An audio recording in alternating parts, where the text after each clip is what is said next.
There are two opposite dangers: the excitement of a false hope and the slumber of indifference.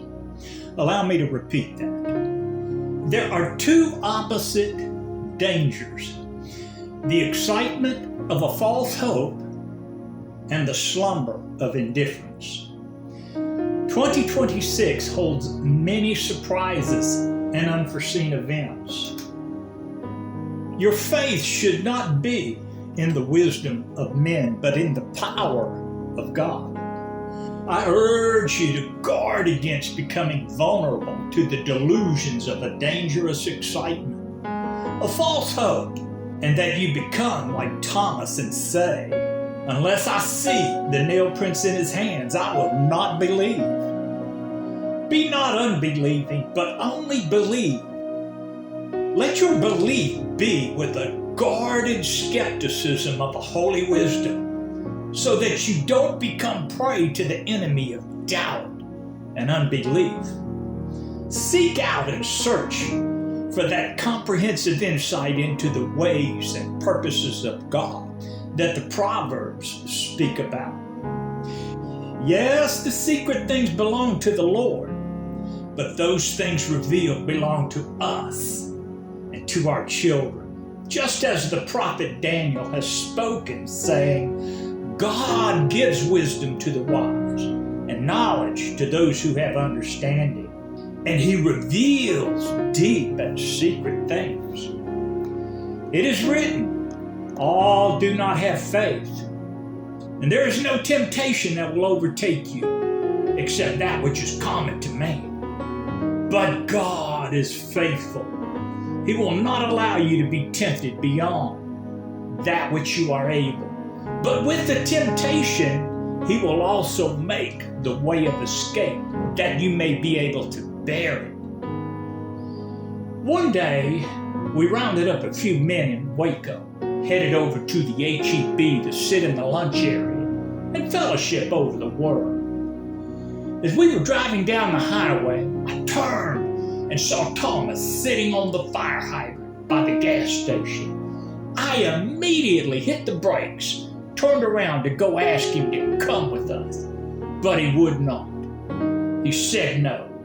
As soon as we turned around to go, Brother James said, "God just provided a way of escape for Thomas, but he wouldn't take it." And so it was. He sat there until he made his purchase of the $20 bag. Can you see how foolish Thomas was? He was oblivious to the moment and was caught in the snare of Satan. He had that slumber of indifference upon him. He lived for that moment. 2026 is a season of false hope that will soon pass by, and the reality of the times will manifest. Guard your heart against the grand epidemics of alarm. They will come. Stay alert. Stay spiritually awake at all times. Discern the time and the seasons that are upon you. Fast and pray more often, lest you enter into temptation and sudden surprises overwhelm you. The Spirit of the Lord will not always strive with man. There is no announcement of time that could be more clearer than the veil being rolled back, and then sudden destruction should appear. Remember how my father warned? He spoke, saying, "Hear very clearly the tone of this silence, for it is a false silence shrouded in danger. The doors of grace are soon to close, and the veil is to be removed. And sudden destruction appears. Be prepared as a chaste virgin, having your lamp full of oil, waiting for the coming of the Lord." You know, the apostles themselves did not understand the times upon them. But when Jesus was glorified, they remembered Jesus had said all these things.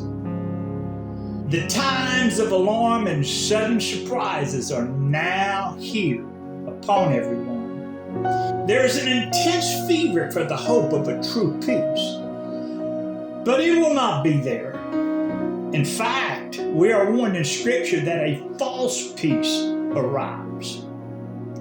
There are no more intervals of God's patient delay, but His judgments will now manifest. The church has been warned. Read the Scriptures. God's righteous judgment begins with the house of God before the unbelieving world. The unbelieving world will know His judgments are just and His ways are perfect when He deals with the church. Knowledge is now on the increase at unprecedented levels. Be like King David, who said, "I understand more than my ancient forefathers." The Apostle Paul said, "When I was a child, I spoke as a child. I understood as a child. I thought as a child. But when I became a man, I put away childish things." Put away the foolishness. Don't be like Thomas and sit on that fire hydrant when your way of escape arrives. Remember what my Father has spoken. There is a call for the wisdom of interpretation. Here it is again. Severe testing, time of trial, no release, trouble and anguish, hardship on every side, no solution to find peace spoken about by my Father beforehand. Be like men who have your waist girded and your lamps burning, who wait for their master when he will return from the wedding, that when he comes and knocks, you may open to him immediately. I close with the trail of tears. Trailing in tears, sorrows abound. A lamentation I sing for grace to abound. My Father warned, my Father pleaded. Oh, if only I heeded. The season has changed, the earth cannot endure. Now here's my Father at the door. Oh, if only I had been ready tonight to open the door.